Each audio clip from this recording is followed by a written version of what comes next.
deur skade en skande word jy wys of ek sal seker die boek wat ek doen wat 'n hoofstuk sal hê oor nooit weer nie, sal ek seker hierdie stuk insit.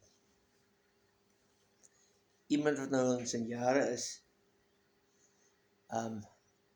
vertel van my storie, maar ek wil nou net eers die agtergrond skets. Sê byvoorbeeld 'n motorboot ry op die water. Die water agter die boot kom eensaam agter die boot. En dan begin dit al so V-shape maak. Maar daai motorboot kan maar daai water agter hom kom vir 'n eensaam.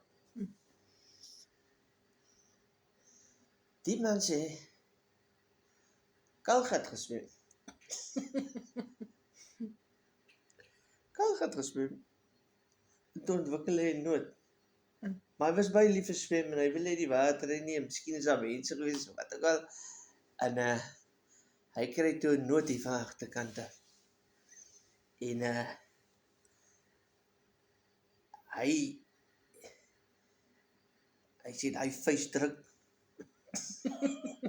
Hy vuis druk. En hy het hom sommer so net daar gerelease.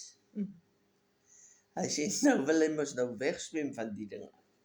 Maar hoe vinniger hy nou swem, hoe meer kom die ding agterna. Kan jy ontslae Hy kan nou slaap vir my sê, dit kos hom later.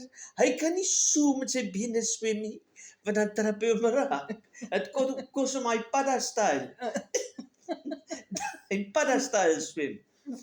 Toe sê hy, nooit weer nie. Nooit weer nie. I've learned my lesson long time ago.